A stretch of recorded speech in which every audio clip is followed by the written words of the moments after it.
Hola hermanos y amigos, bienvenidos. Es nuevamente un gran gozo y una gran alegría que podamos tener este tiempo juntos de estar meditando en el Evangelio de Cristo y en los atributos gloriosos de nuestro Dios. Así que si nos estás viendo y te estás sumando a esta transmisión por primera vez, te damos la bienvenida y deseamos que el Señor obre de una manera especial en tu vida a través de la exposición de su palabra. Así que para comenzar este tiempo de oración los invito a que puedan buscar en sus Biblias y leemos juntos Salmo 100. Dice la palabra de Dios en Salmo 100. Aclamad con júbilo al Señor toda la tierra. Servid al Señor con alegría. Venid ante Él con cánticos de júbilo. Sabed que Él, el Señor, es Dios. Él nos hizo y no nosotros a nosotros mismos. Pueblo suyo somos y ovejas de su prado. Entrad por sus puertas con acción de gracias y a sus atrios con alabanza. Dadle gracias, bendecid su nombre, porque el Señor es bueno y para siempre es su misericordia y su fidelidad por todas las generaciones. Señor, te damos gracias en este tiempo de adoración, porque tú eres bueno, Señor, y para siempre es tu misericordia y tu fidelidad por todas las generaciones. Confiamos en tu palabra, Señor, venimos delante de tu presencia con humildad, con un temor santo y reverente delante del Dios vivo, a rendirte adoración y a cantar alabanzas, a estudiar tu palabra, Señor, porque confiamos en ella y sabemos que ella es la luz en nuestro caminar diario, Señor. Como dice tu palabra, lámpara es a mis pies tu palabra y lumbrera a mi caminar. Confiamos, Señor, en tu palabra y venimos en adoración delante de ti para poder maravillarnos, para poder adorarte, para poder responder en adoración, Señor, en la medida que estudiamos tu palabra y que encontramos en ella la verdad de Cristo, la verdad del Evangelio, el Evangelio que nos salvó, que nos hizo pasar de muerte a vida, que nos rescató de nuestra vana manera de vivir. En nuestro Señor Jesús, dando su vida en la cruz, derramando su sangre en favor de nosotros, para comprarnos por el precio de su sangre. De nuestro Señor Jesús, resucitando el tercer día de este sacrificio. Y del Señor Jesús volviendo en gloria, en esta gloriosa esperanza que tenemos. Por eso, Señor, nos gozamos en este tiempo de pruebas. Es una prueba general para todos nosotros y para cada uno en lo particular, Señor, un tiempo de prueba también. Cada uno, Señor, en su corazón sabe con lo que está luchando y la prueba que está viviendo. Señor, te pido que nos confortes a todos con tu palabra, que sea ella, Señor, nuestra fuente de poder, de fortaleza en este tiempo. Y que la gloriosa esperanza, Señor, sea lo que nos anima todos los días a seguir esta esperanza viva, Señor, a seguir teniendo ánimo, Padre, a seguir creciendo en santidad al poner nuestros ojos y fijar nuestra mirada en Cristo. Te damos gracias, Señor, en este tiempo, te adoramos y oramos todo esto en el nombre santo de Cristo. Amén. Muy bien, hermanos, vamos entonces a tener un tiempo de oración. Oramos por los motivos que se van a proyectar en la pantalla y después sí tenemos un tiempo de cantar algunas alabanzas a nuestro Señor.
ofrece el agua viva.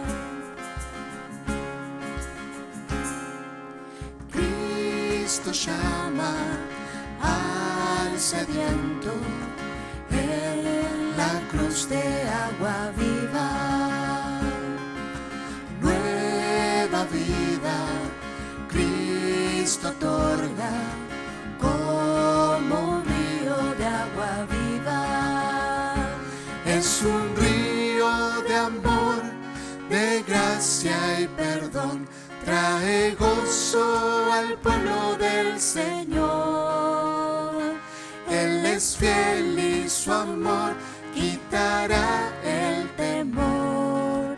Canta al Dios de agua viva. Él nos salva y nos guarda. El Consolador nos sana, nos conduce a la orilla de este río de agua viva. Es un río de amor, de gracia y perdón. Trae gozo al pueblo del Señor. Él es fiel y su amor quitará el temor. Canta al Dios de agua viva.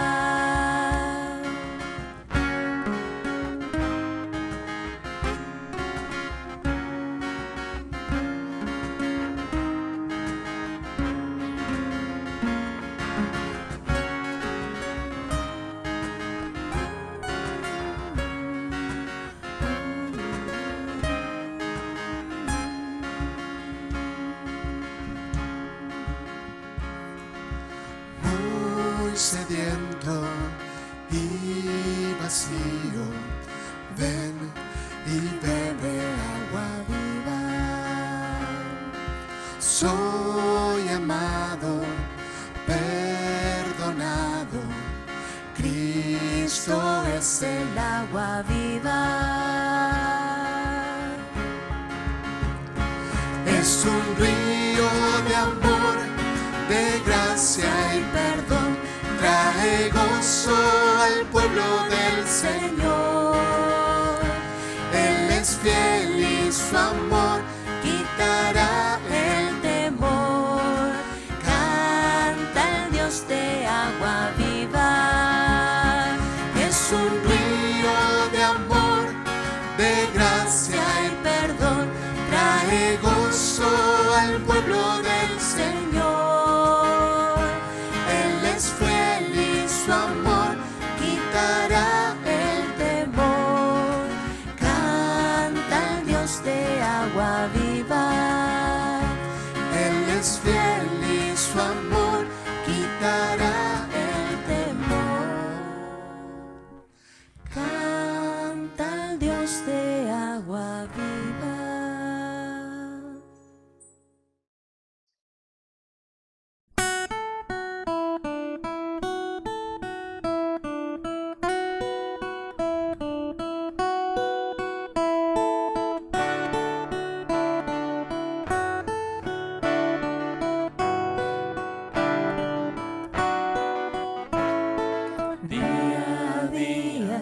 Tú has sido fiel, no has cambiado y no cambiarás. Maravillado estoy con tu amor, porque me amaste siendo un pecador. Cuando recuerdo mi vida sin ti, sin esperanza, en sombras viví, mas hoy reboso en gracia y perdón, porque adoptaste a un vil pecador. Te alabaré, te glorificaré, porque agradecido estoy por tu inmenso amor. Te alabaré,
Toda mi vida la pongo a tus pies.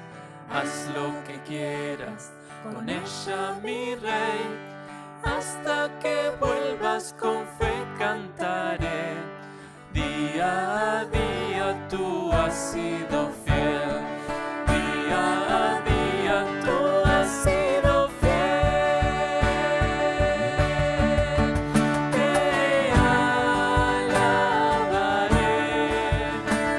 te glorificaré, porque agradecido estoy por tu inmenso amor.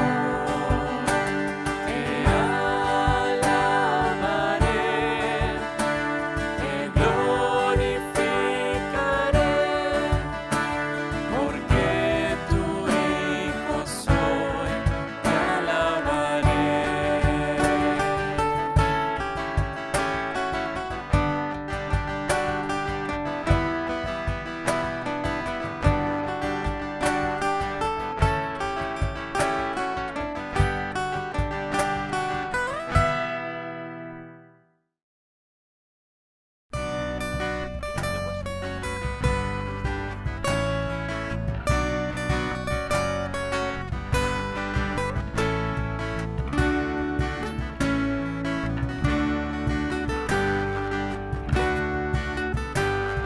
Salvador maravilloso, Cristo Jesús Redentor. Nunca pensé que tu sangre me pudiera limpiar, oh, me pudiera limpiar. Guarda, consuela y cuida, su espíritu guiador trae esperanza a las almas en desesperación. Oh, Él es consolador. Solo a ti te alabamos, solo a ti te adoramos.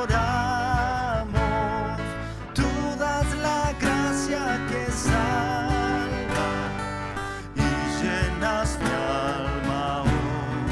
Oh, llenas mi alma hoy. Dios, mi Padre infinito, eres tan fiel al amar. Yo que tan débil me encuentro, postrado ante tu altar. Oh, me postro ante tu altar. Solo a ti te alabamos, solo a ti te adoramos. Tú das la gracia que salva y llenas mi alma hoy. Oh, llenas mi alma hoy. Solo a ti te alabamos, solo a ti te adoramos. Tú das la gracia que salva y llenas mi alma hoy. Oh, llenas mi alma hoy.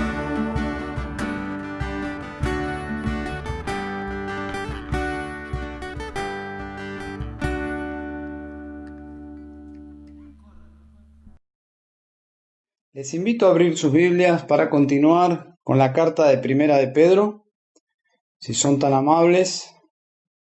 Primera de Pedro, capítulo 1. Llegamos el domingo pasado hasta el versículo 9. Así que vamos a hacer lectura de la palabra de Dios del versículo 10 hasta el versículo 12.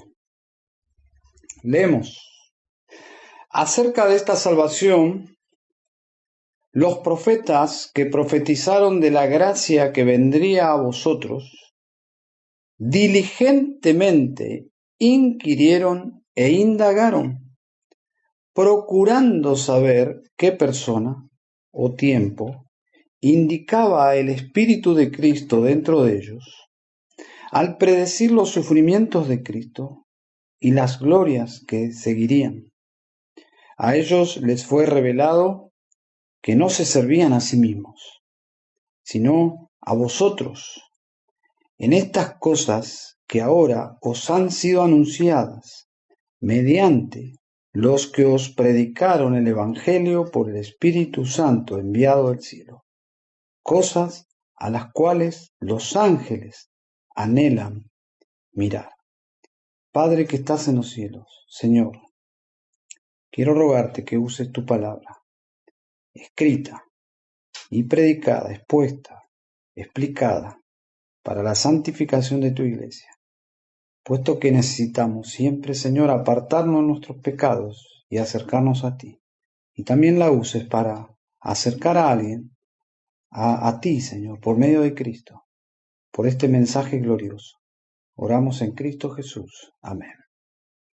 El título del sermón es Para asombro de los ángeles. Para asombro de los ángeles. Es como termina nuestro párrafo del 10 al 12. Y voy a explicar en breve. Si ustedes observan sus Biblias, estos 3 versículos, verán que hay varias personas involucradas en esta breve porción. Dice los profetas que profetizaron. Y estamos hablando de los escritores del Antiguo Testamento. Luego dice la gracia que vendría a vosotros, es decir, los lectores originales. Podemos decir los creyentes del Nuevo Testamento, y esto nos involucra a nosotros. En tercer lugar, habla del Espíritu de Cristo, versículo 11. Entonces estamos hablando del Espíritu Santo. Versículo 11, los sufrimientos de Cristo. Estamos hablando de la persona del Hijo. Luego dice, los que os han predicado el Evangelio. Y estamos hablando de los apóstoles y de los predicadores de ese primer avance del cristianismo en el primer siglo.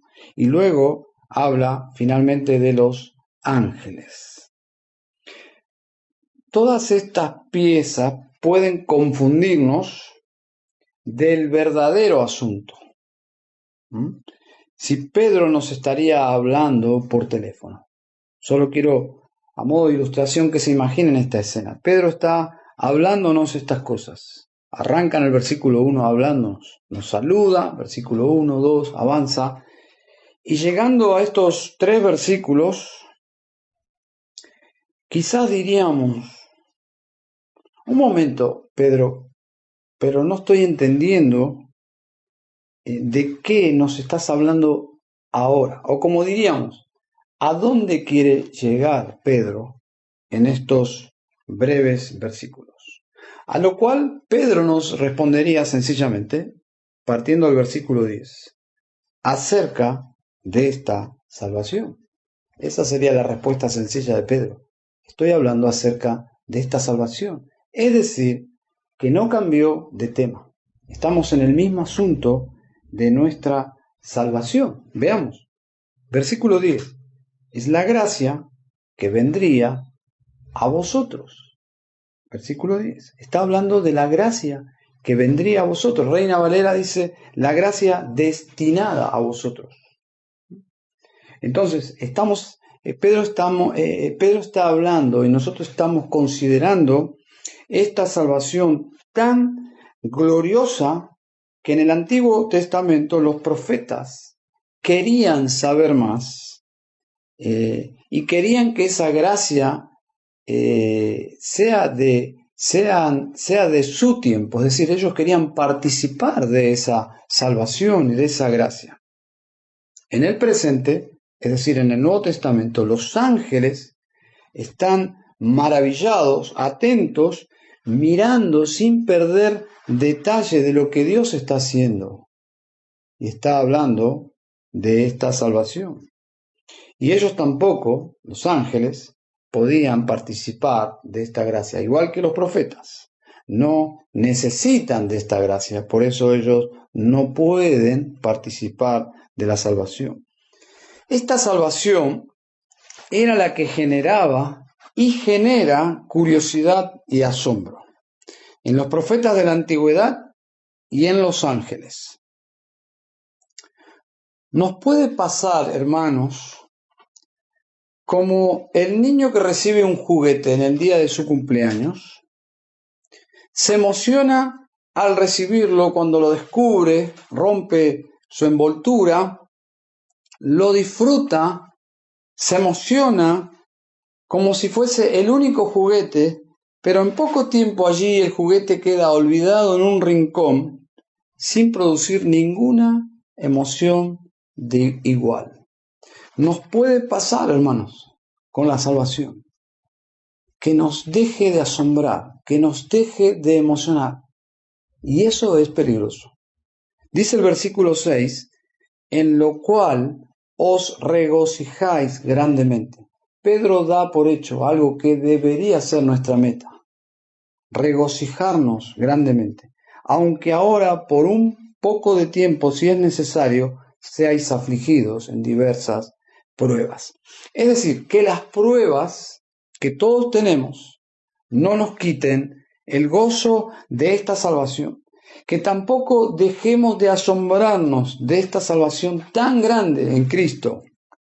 Así que vamos a dividir nuestro párrafo en dos partes. Bien, vamos a comenzar por los profetas en relación a esta salvación y luego los ángeles en relación a esta salvación, y vamos a ver cuál es el pensamiento que Pedro está desarrollando.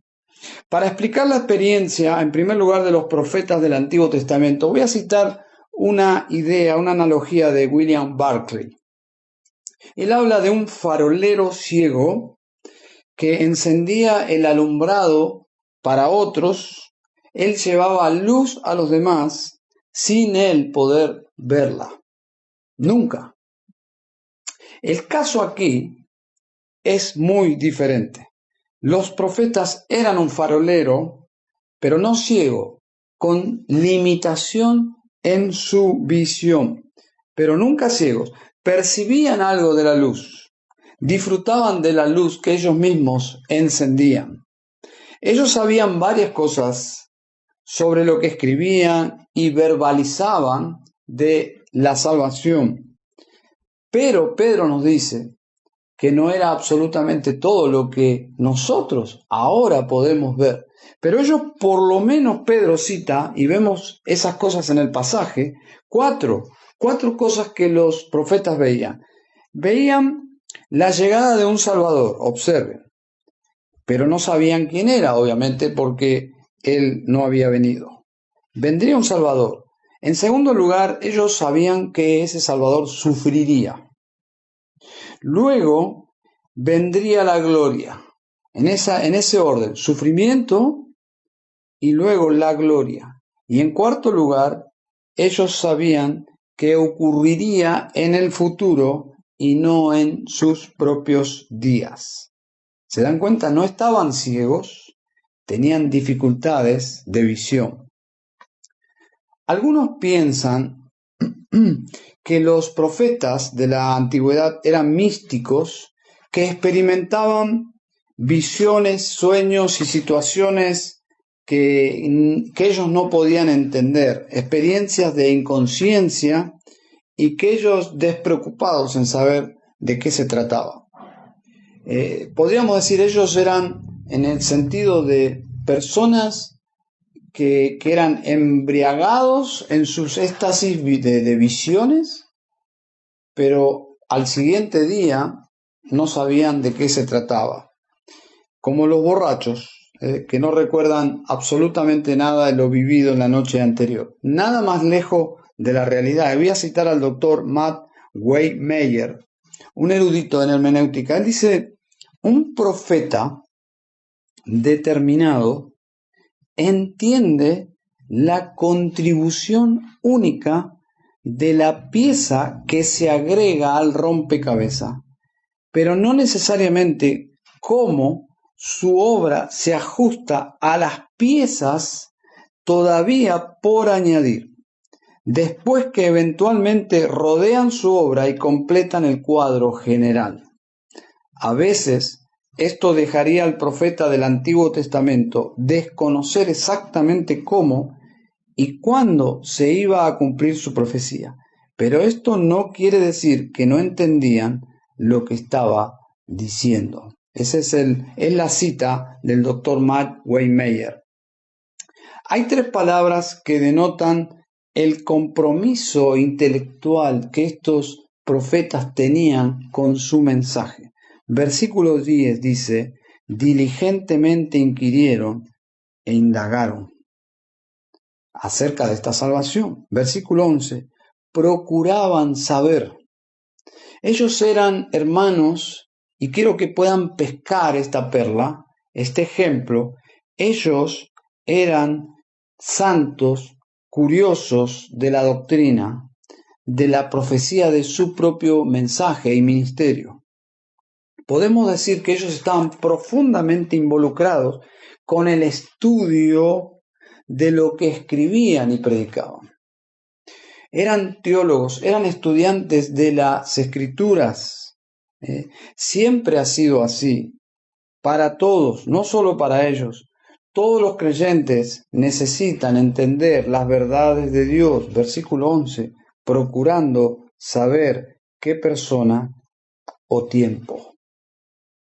Hermanos, no podemos ser nosotros diferentes en nuestro compromiso por saber acerca de nuestra salvación desde el estudio diligente de las Escrituras. Esto demuestra que ellos escribían por inspiración divina. Lo que escribían ellos desde su propia personalidad, de puño y letra, pero ellos escribían la palabra de Dios. No hay dudas que ellos querían que las promesas mesiánicas que predicaban se cumplieran en sus días. Ellos querían realmente zambullirse en el deleite del cumplimiento de sus propias profecías. Pero Dios les reveló que ellos eran siervos.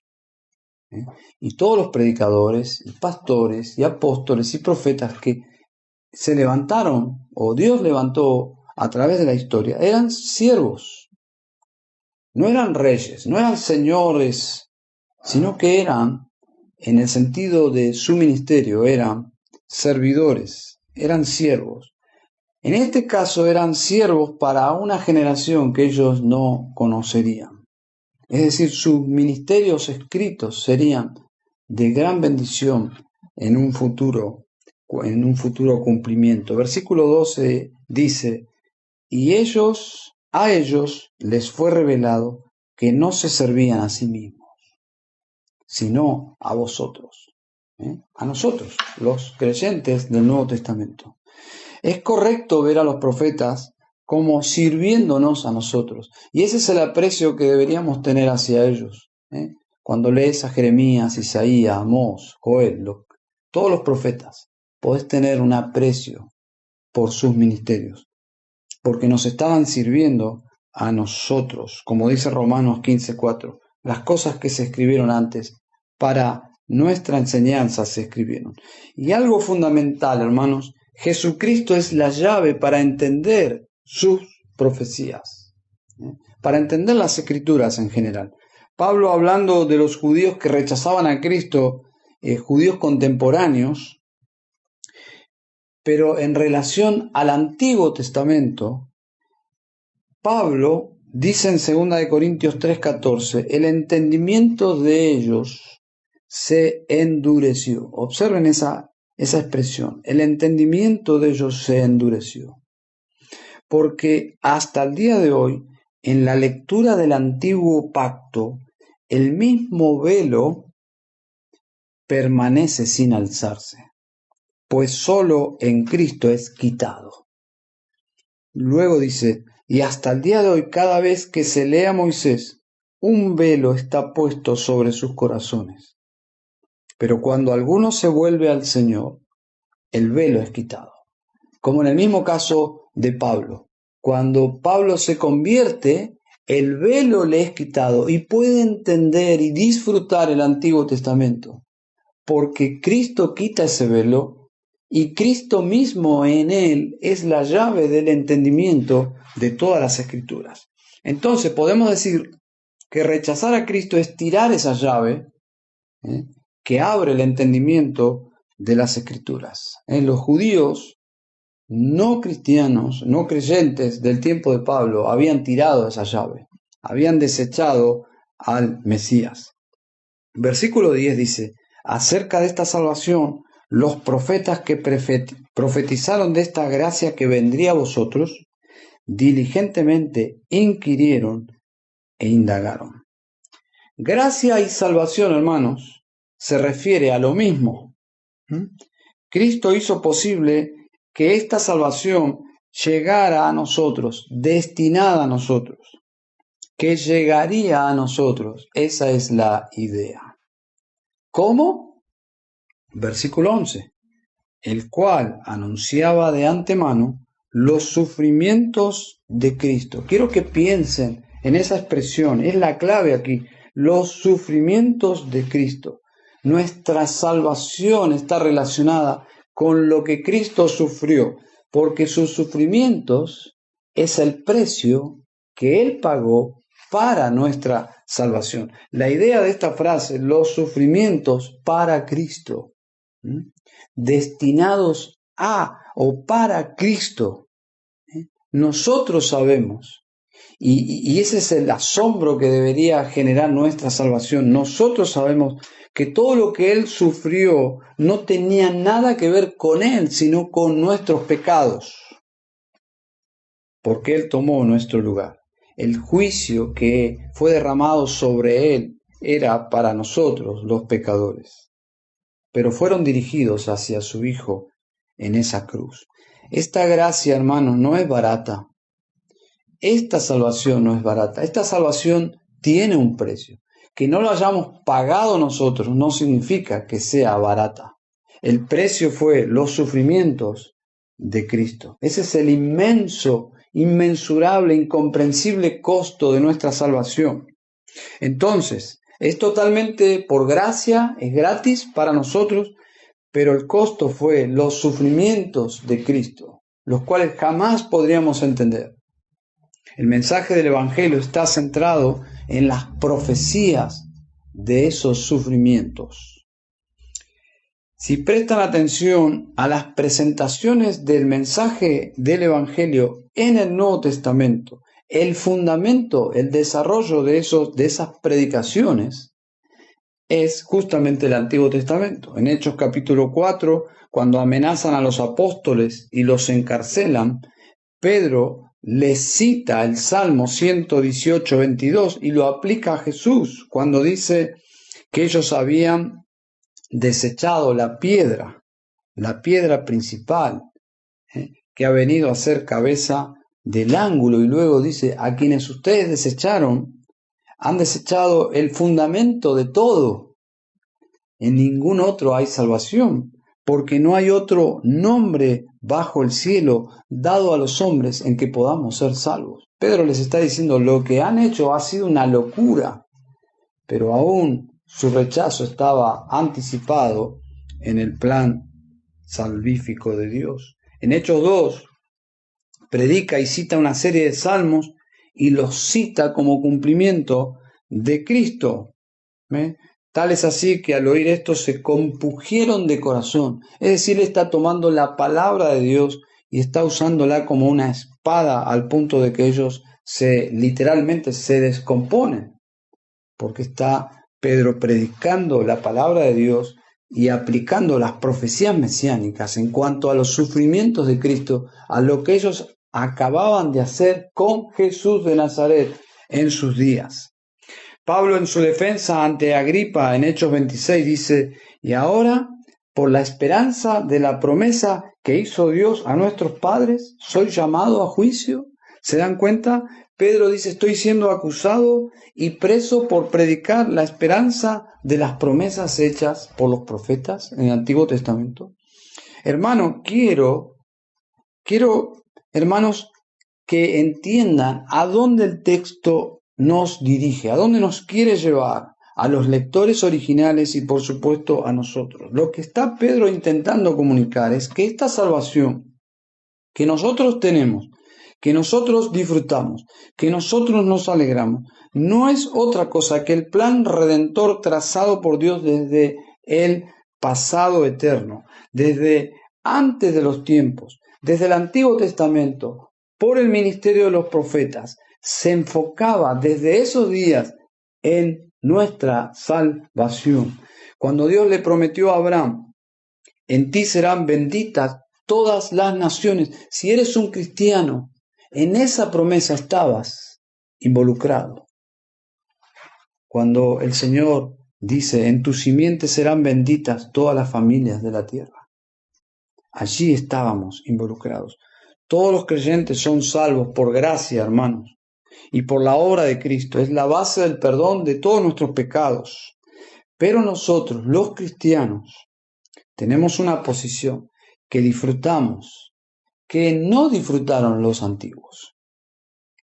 No disfrutaron de la misma posición que nosotros teníamos. Peter Davis dice que nos ha sido dado un estatus que no tuvo ni el más grande de los profetas de la antigüedad. Los creyentes antes de la cruz no son llamados hijos de Dios, ni entraron en el nuevo pacto en la sangre de Cristo. Entraron en los beneficios de la salvación por la sangre del Cordero. Pero nosotros estamos disfrutando de toda esa salvación que ellos anticiparon, los profetas, y nuestra salvación en Cristo. Y luego se suman los ángeles en esta santa curiosidad. Dice el versículo 12, y a ellos les fue revelado que no se servían a sí mismos, sino a vosotros, en estas cosas que ahora os han sido anunciadas mediante los que os predicaron el Evangelio por el Espíritu Santo enviado del cielo, cosas a las cuales los ángeles anhelan mirar. La palabra mirar, allí en el versículo 12, los ángeles anhelan mirar, es la misma palabra que usa Juan en el capítulo 20, versículo 5, cuando él mismo, bajándose a mirar en la tumba vacía. ¿Cómo se imaginan que Juan entró a mirar a esa tumba ese domingo de resurrección? No fue una mirada casual, no fue una mirada ordinaria. Él entró a esa tumba a mirar, y la palabra implica agacharse, observar, querer saber qué pasa, asomarse. Esa es la idea. Lo que puedo mencionar para ilustrar esta mirada, lo más ilustrativo podría ser la de un estadio de fútbol. Los hinchas no quieren perder detalles de lo que está sucediendo ahí en el campo de juego y siguen atentamente con sus ojos cada jugada. Esa es la idea aquí. La mirada de los ángeles es una mirada de asombro, de no querer perder detalles. ¿Saben? La tradición judía decía que los ángeles asistían a las sinagogas, a las enseñanzas rabínicas para poder escuchar y aprender. Era una tradición. Pero lo que está diciendo Pedro aquí, probablemente usando esa tradición, pero aplicándola correctamente, en el versículo 12 lo que está diciendo es que los ángeles están asombrados por el Evangelio, por las obras del Evangelio. Los ángeles siguen esta salvación con atención, sin ellos estar directamente involucrados, como los profetas. Ellos sabían que profetizaban de cosas que ellos en sus días no participarían en vida. Los ángeles están asombrados. Esta gracia desplegada por Dios hacia los pecadores, para los ángeles, es algo sumamente inexplicable. Ellos miran lo que pasa en la iglesia y quedan paralizados mirando el obrar de Dios. Pablo lo menciona de esta forma. Quizás el mismo punto. Efesios 3:10 dice, a fin de que la infinita sabiduría de Dios, observen esa expresión, la infinita sabiduría de Dios sea ahora dada a conocer, no antes, ahora dada a conocer, por medio de la Iglesia, a los principados y potestades en las regiones celestes. Pablo está diciendo, hay una cátedra que los ángeles no quieren perderse. Ellos se acomodan en los mejores bancos para observar lo que esta clase está enseñando. ¿Qué está enseñando las obras del Evangelio en la iglesia? La infinita sabiduría de Dios. Qué hermoso título para una clase de seminario, ¿no? Yo me inscribiría. La clase se llama La infinita sabiduría de Dios. Y todos los ángeles están en esta clase. Todos los ángeles miran atentamente lo que está sucediendo. Ellos ven en esta obra de salvación de Dios rescatando a pecadores la infinita sabiduría de Dios. Hombres y ángeles han pecado. De los hombres, el 100% han pecado. De los ángeles, un porcentaje importante de ángeles han pecado. Todos los ángeles, piensen en esto, todos los ángeles que pecaron, sin excepción, están bajo condenación y no tienen ninguna posibilidad de salvación. En cambio, todos los hombres han pecado, el 100% de los hombres han pecado y no todos serán condenados. Y la forma de resolver la salvación de este remanente es lo que causa asombro en los ángeles. ¿Cómo Dios puede salvar a culpables, pecadores? Hay excepciones. En los ángeles que pecaron no hay excepciones, pero en los hombres hay excepciones. Y Dios ha decidido salvar a un remanente por medio del Evangelio de Cristo. Y cuando se hace efectivo ese poder salvador de pecadores por medio del Evangelio, la infinita sabiduría de Dios se hace presente y los ángeles están observando atentamente. Ellos están asombrados. Llama la atención de los ángeles el amor de Dios por estos hombres, a los que Él eligió por gracia. Ven a Cristo. Si no estás en Cristo, en esta noche yo te invito, ven a Cristo. No hay forma de saber si eres un elegido hasta que vengas a Cristo. Hasta que vengas a Cristo. La Biblia dice que debes venir a Cristo arrepentido de tus pecados para que Él salve tu alma. Por fe, creer en Él y vas a experimentar un gozo y la vida eterna en Cristo, como dice el versículo 8, que sin haberle visto, la persona maravillosa, preciosa de Cristo, sin haberle visto, llegar a amarle. Los creyentes le aman, a quien ahora no veis, pero creéis en Él. Eso es la salvación, creer en Él. Y os regocijáis grandemente con gozo inefable y lleno de gracia y de gloria. ¿Quieres sentir en tu alma eso? Ven a Cristo. Ven a Cristo. Ven a sentir el gozo de Dios en tu alma, el gozo y el perdón de tus pecados. Ven ahora a Cristo. Yo recuerdo siendo un joven perdido, buscando de alguna forma alimentar mi alma en el mundo místico de las drogas y yendo de un lugar a otro y con personas y con más experiencias. Solo cuando encontré a Cristo, mi alma dijo, ya está, no hay más nada que buscar. Has encontrado la razón de tu existencia. Has encontrado en Cristo el gozo del propósito de tu existencia. Es volver a tu Creador. Volver a Dios, del cual nos alejamos. y al cual por nuestra condición no toleramos. El pecador no tolera a Dios. Y el llamado del Evangelio es: ven a Dios, ven a Cristo. Hermanos, es una locura. El pecado nos trastorna todo nuestro ser. Porque el pecado es como que nos ha picado una serpiente venenosa. Y tenemos allí el antídoto, pero no toleramos el antídoto. No lo toleramos. Cristo es el Salvador que Dios envió, el que nos salva de la ira de Dios, pero no lo toleramos, no toleramos a Cristo, no toleramos a Dios, amamos nuestro pecado. La Biblia dice: de eso te tienes que volver, te tienes que arrepentir y buscar el perdón de Dios solo por medio de Cristo.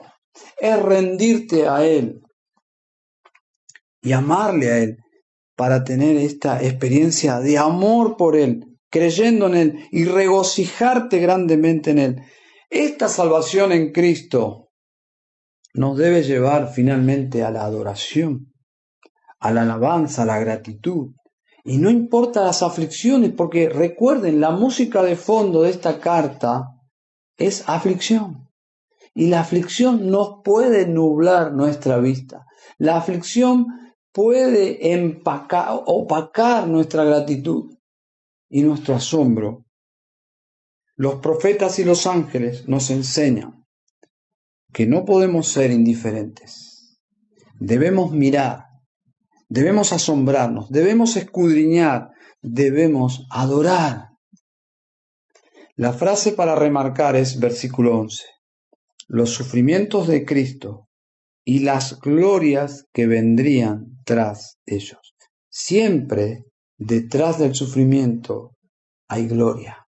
Siempre. Cristo marcó esa senda. Ese es el camino, es el orden en la vida cristiana. En este mundo tendréis aflicción. Voy pues a preparar lugar para vosotros. En la tierra, aflicción. En el cielo, gloria. Gloria. Como dice un comentarista, la cruz viene antes de la corona, la tierra antes del cielo, el sacrificio antes del triunfo, la guerra antes de la victoria. Cuando Dios permite las penas, hemos de confiar y esperar en Él. Hermanos, yo no sé qué clase de sufrimiento estás padeciendo. Puede ser de salud, puede ser económico, puede ser familiar, puede ser emocional, pueden ser tantas cosas. Pero Pedro, el método que usa Pedro para levantar el ánimo de estos hermanos es la doctrina de la salvación. No dejes que la amargura, las injusticias, los problemas te roben el gozo de esta salvación tan grande. Esta salvación es demasiado gloriosa, deberíamos asombrarnos. No seamos como esos niños que se aburren de ese juguete. No nos podemos o no debemos aburrirnos de esta salvación que tenemos. Es una lucha, hermanos. Es una lucha de no perder nuestra capacidad de asombrarnos por esta salvación, por nuestro Salvador, por nuestro gran Dios. Termino con las palabras de Pablo a ciertos discípulos. Hechos 14:22. Confirmando los ánimos de los discípulos. ¿Cómo? Exhortándoles a que permaneciesen en la fe y diciéndoles: es necesario que a través de muchas tribulaciones entremos en el reino de Dios. ¿Observan cómo Pablo anima y confirma los ánimos de los hermanos? Es necesario las tribulaciones antes de entrar a la gloria. Los sufrimientos de Cristo, los nuestros, y las glorias que vendrán tras ellos. Vamos a orar. Querido Padre Celestial, gracias por esta salvación. Si nos hubieses dado, Señor, lo que merecíamos, todos estaríamos en el infierno. Pero nos diste a Cristo, Señor, lo más bello, lo más hermoso, lo más preciado del cielo. Nos has dado a tu propio Hijo para venir a salvarnos. y unirnos a Él, hueso de sus huesos, carne de su carne, unidos eternamente a Cristo. No moriremos, Señor. Gracias, Padre, por este Salvador tan grande y por esta salvación tan preciosa. Ayúdanos, Señor, a vencer esta tentación de dormirnos, de la ingratitud, de la indiferencia. Señor, ayúdanos a valorar a nuestro Salvador y la salvación que tenemos en Él. Oramos en Cristo Jesús. Amén.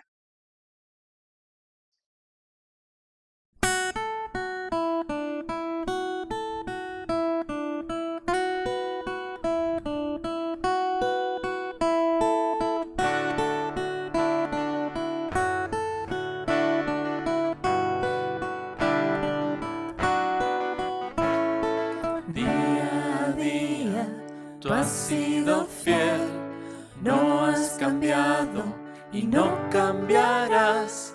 Maravillado estoy con tu amor, porque me amaste siendo un pecador.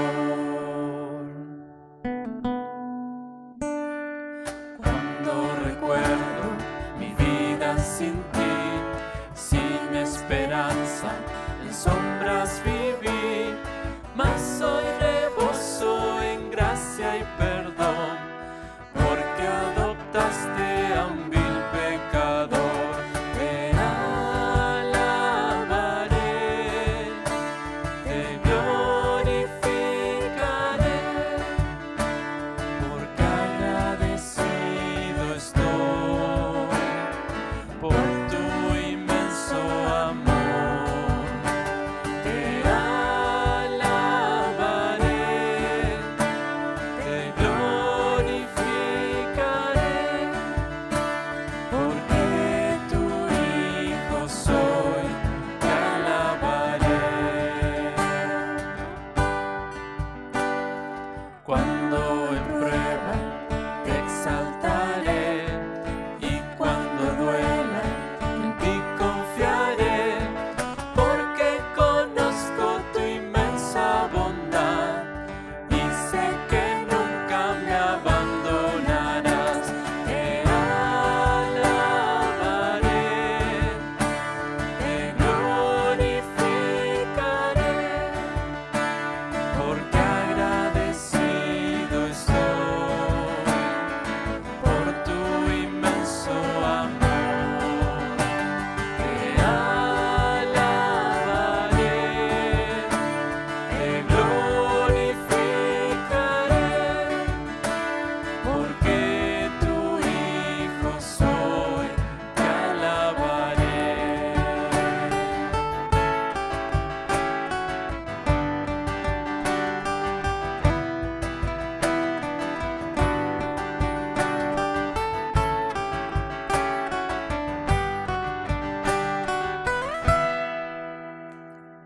Toda mi vida la pongo a tus pies, haz lo que quieras con ella, mi rey. Hasta que vuelvas con fe cantaré día